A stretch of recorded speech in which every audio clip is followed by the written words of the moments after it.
Reporter breaking. Mallu IAS WhatsApp group വിവാദം ഓർമ്മയില്ലേ? അതിൽ കെ ഗോപാലകൃഷ്ണൻ IAS പറയുന്നത് കള്ളമെന്ന പോലീസ് റിപ്പോർട്ട്. ഗോപാലകൃഷ്ണന്റെ ഒരു ഫോണും ആരും ഹാക്ക് ചെയ്തിട്ടില്ല. ഫോൺ പലതവണ ഫോർമാറ്റ് ചെയ്ത തെളിവുകൾ നശിപ്പിച്ച ശേഷമാണ് ഗോപാലകൃഷ്ണൻ ഫോൺ ഹാജരാക്കിയത്. ഗോപാലകൃഷ്ണൻ പരാതി നൽകുന്നതിന്റെ തലേ ദിവസം ഫോൺ ഫോർമാറ്റ് ചെയ്തെന്നും റിപ്പോർട്ടിൽ പറയുന്നു. DGP ആഭ്യന്തര വകുപ്പ് സെക്രട്ടറിക്ക് സമർപ്പിച്ച റിപ്പോർട്ടാണ് ലഭിച്ചു. റിനു ശ്രീധർ നമുക്കൊപ്പം എത്തുന്നു. റിനു ശ്രീധർ, പലതവണ ഫോർമാറ്റ് ചെയ്ത ശേഷം കൊടുത്ത ഫോണിൽ നിന്ന് ഇപ്പോൾ കണ്ടെത്തിയിരിക്കുന്ന തെളിവുകൾ എങ്ങനെയാണ്? ഈ വാട്സാപ്പ് ഗ്രൂപ്പ് ഉണ്ടാക്കിയത് ഗോപാലകൃഷ്ണൻ IAS തന്നെയാണ് എന്ന ഒരു കണ്ടെത്തലിലേക്ക് നീങ്ങുകയാണ്.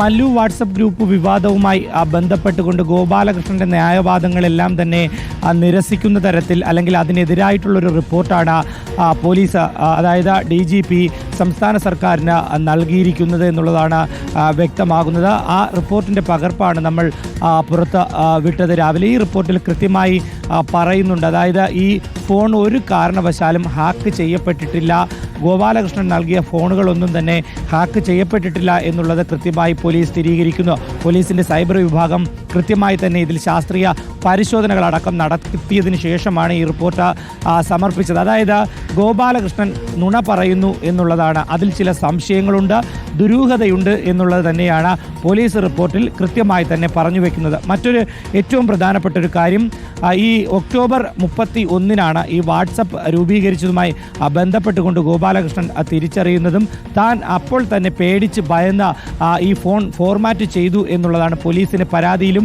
അതിനുശേഷം മൊഴിയിലും നൽകിയിരിക്കുന്നത്. പക്ഷേ നവംബർ 4 ഇദ്ദേഹം ഫോൺ നൽകുന്നത്. അതിനുശേഷം അതിൻ്റെ തലേ ദിവസം നവംബർ 3 ഇത് പല തവണ ഫോർമാറ്റ് ചെയ്തതായി പോലീസ് ഇപ്പോൾ സൈബർ വിഭാഗം കണ്ടെത്തിയിരിക്കുന്നത്. അത് തന്നെ വലിയ രീതിയിൽ നുണ അദ്ദേഹം പറഞ്ഞു എന്നുള്ളതിന് തെളിവാണ്. മറ്റൊരു ഏറ്റവും പ്രധാനപ്പെട്ട ഒരു കാര്യം, ഈ ഫോൺ കസ്റ്റഡിയിൽ ആവശ്യപ്പെടുന്ന ഒരു സാഹചര്യം ഉണ്ടായി പോലീസിൻ്റെ ഭാഗത്തു നിന്ന്. പക്ഷേ ഇദ്ദേഹം യഥാർത്ഥ ഫോൺ, അതായത് ഇദ്ദേഹം വാട്സപ്പ് ഉപയോഗിച്ച ഫോണല്ല പോലീസിന് ആദ്യഘട്ടത്തിൽ നൽകിയത്. വീണ്ടും പലതവണ ആവർത്തിക്കുന്നു, ചോദിക്കുന്നു. 2 ദിവസത്തിന് ശേഷമാണ് അദ്ദേഹം ഈ വാട്സപ്പ് ഉപയോഗിച്ച അല്ലെങ്കിൽ ഈ ഗ്രൂപ്പ് രൂപീകരിച്ച സാംസങ്ങിൻ്റെ ഫോണ് പോലീസിന് നൽകുന്നത്. ഈ ഫോണും പലതവണ ഫോർമാറ്റ് ചെയ്യപ്പെട്ടു എന്നുള്ളതാണ്. ഈ പലതവണ ഫോർമാറ്റ് ചെയ്യപ്പെട്ടപ്പോൾ ശാസ്ത്രീയമായ തെളിവുകൾ കണ്ടെത്തുന്നതിൽ പോലീസിന് ചില പരിമിതികൾ ഉണ്ടായി എന്നുള്ളതും ഈ DGP നൽകിയ റിപ്പോർട്ടിൽ പറയുന്നു.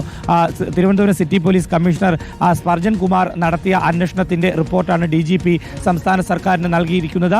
എന്തായാലും ഈ റിപ്പോർട്ടിൽ അടിമുടി ദുരൂഹതയുണ്ട് എന്നുള്ളത് തന്നെയാണ് പോലീസ് പറഞ്ഞു വെക്കുന്നത്. പക്ഷേ ഗോപാലകൃഷ്ണനെതിരെ ഇത്തരം തെളിവുകൾ ഓരോന്നായി കഴിഞ്ഞ ദിവസങ്ങളിലൊക്കെ തന്നെ പുറത്തു വന്നിട്ടും ഒരു തരത്തിലുള്ള നടപടിയും അദ്ദേഹത്തിനെതിരെ നിലവിലിപ്പോൾ സംസ്ഥാന സർക്കാർ എടുത്തിട്ടില്ല എന്നുള്ളതാണ് ഏറ്റവും പ്രധാനപ്പെട്ട കാര്യം. സുജയ, റിനു ശ്രീധർ, അതായത് ഈ ഫോർമാറ്റ് ചെയ്ത തെളിവുകൾ നശിപ്പിച്ച ആ ഫോണിൽ നിന്ന് തെളിവുകൾ കണ്ടെത്താൻ കൃത്യമായി ഈ എപ്പോഴാണ് ഈ വാട്സാപ്പ് ഗ്രൂപ്പ് ഉണ്ടാക്കിയത് എന്നതടക്കം ബോധ്യപ്പെടുത്തുന്നതിനുള്ള കൃത്യമായ സാങ്കേതിക സഹായങ്ങളൊക്കെ അന്വേഷണ സംഘത്തിന് കിട്ടിയിട്ടുണ്ടാകില്ലേ? ആ രീതിയിലുള്ള പരിശോധനാ ഫലം ഈ റിപ്പോർട്ടിലുണ്ടോ? തീർച്ചയായും, അതായത് പോലീസ് സൈബർ വിഭാഗം കൃത്യമായി പരിശോധന നടത്തി എന്നതടക്കമുള്ള തെളിവുകൾ കൃത്യമായി ഈ റിപ്പോർട്ടിൽ പരാമർശിക്കുന്നുണ്ട്. പക്ഷേ റിപ്പോർട്ടിലെ ഏറ്റവും പ്രധാനപ്പെട്ട ഒരു കാര്യം പോലീസ് എടുത്തു പറയുന്നത്, ഗോപാലകൃഷ്ണൻ പറയുന്നത് നുണയാണ്, ഇതിൽ ചില സംശയങ്ങളുണ്ട്, ദുരൂഹതയുണ്ട് എന്നുള്ളത് പോലീസ് കൃത്യമായി തന്നെ പറഞ്ഞു വെക്കുന്നുണ്ട്. പക്ഷേ മറ്റയ്ക്ക് പലതവണ അപേക്ഷ നൽകിയപ്പോഴും ഒരു തരത്തിലുള്ള ഹാക്കിങ്ങും നടന്നിട്ടില്ല എന്നുള്ള റിപ്പോർട്ട് ലഭിച്ചു എന്നുള്ളത് കൃത്യമായി തന്നെ പോലീസ് സംസ്ഥാന സർക്കാരിന് നൽകിയ റിപ്പോർട്ടിൽ പറയുന്നുണ്ട്. ഏറ്റവും പ്രധാനപ്പെട്ട ഒരു കാര്യം എന്ന് പറയുന്നതാണ്, ഈ ഫോൺ ആവശ്യപ്പെട്ടപ്പോൾ കൃത്യമായിട്ടുള്ള ഫോൺ നൽകിയിട്ടില്ല. അതായത് ഗോപാലകൃഷ്ണൻ പറയുന്നത് ശരിയാണെങ്കിൽ, ഗോപാലകൃഷ്ണൻ തെറ്റ് ചെയ്തിട്ടില്ലെങ്കിൽ ഗോപാലകൃഷ്ണൻ എന്തുകൊണ്ട് ശരിയായിട്ടുള്ള ഫോൺ നൽകിയില്ല അന്വേഷണ സംഘത്തിന് എന്നുള്ളതാണ്. അവിടെയും അന്വേഷണ സംഘത്തെ തെറ്റിദ്ധരിപ്പിക്കുവാൻ വേണ്ടി ഒരു ശ്രമം നടത്തി. ഒരു പഴയ ഫോൺ അല്ലെങ്കിൽ ഉപയോഗിക്കുന്ന മറ്റൊരു ഫോണാണ് പോലീസിന് ആദ്യമായി നൽകിയത്. പക്ഷേ പോലീസ് പരിശോധിക്കുമ്പോൾ അതിൽ വാട്സപ്പുകൾ പ്രവർത്തിച്ചിരുന്നില്ല എന്നുള്ളതാണ്. തുടർന്ന് അന്വേഷണ സംഘം ആവശ്യപ്പെടുന്നു. അപ്പോഴാണ് വീണ്ടും നിർബന്ധത്തിന് വഴങ്ങി ഗോപാലകൃഷ്ണൻ യഥാർത്ഥ ഫോൺ നൽകിയത്. എന്തിന് അത്തരത്തിൽ ഒരു ഇടപെടൽ ഉണ്ടാക്കി എന്നുള്ളതാണ് പോലീസിൻ്റെ സംശയം. അതുകൊണ്ട് തന്നെ ഇതിൽ ദുരൂഹതയുണ്ട് എന്ന് പറയുന്നു. പക്ഷേ പലതവണ ഈ ഫോർമാറ്റ് ചെയ്ത ഫോണാണ് പോലീസിന് നൽകിയത്. പലതവണ ഫോർമാറ്റ് ചെയ്തതുകൊണ്ട് തന്നെ ശാസ്ത്രീയ തെളിവുകൾ ശേഖരിക്കുന്നതിൽ ചില പരിമിതികൾ ഉണ്ടായി എന്നുള്ളതും റിപ്പോർട്ടിൽ പറയുന്നുണ്ട്. പക്ഷേ ഈ പലതവണ കൃത്യമായി ഈ ഫോൺ ഫോർമാറ്റ് ചെയ്തു എന്ന് പറയുമ്പോൾ എന്തിന് ഇദ്ദേഹം അത്തരത്തിൽ അത്തരത്തിലുള്ളൊരു നടപടി എടുത്തു എന്നുള്ളതാണ്.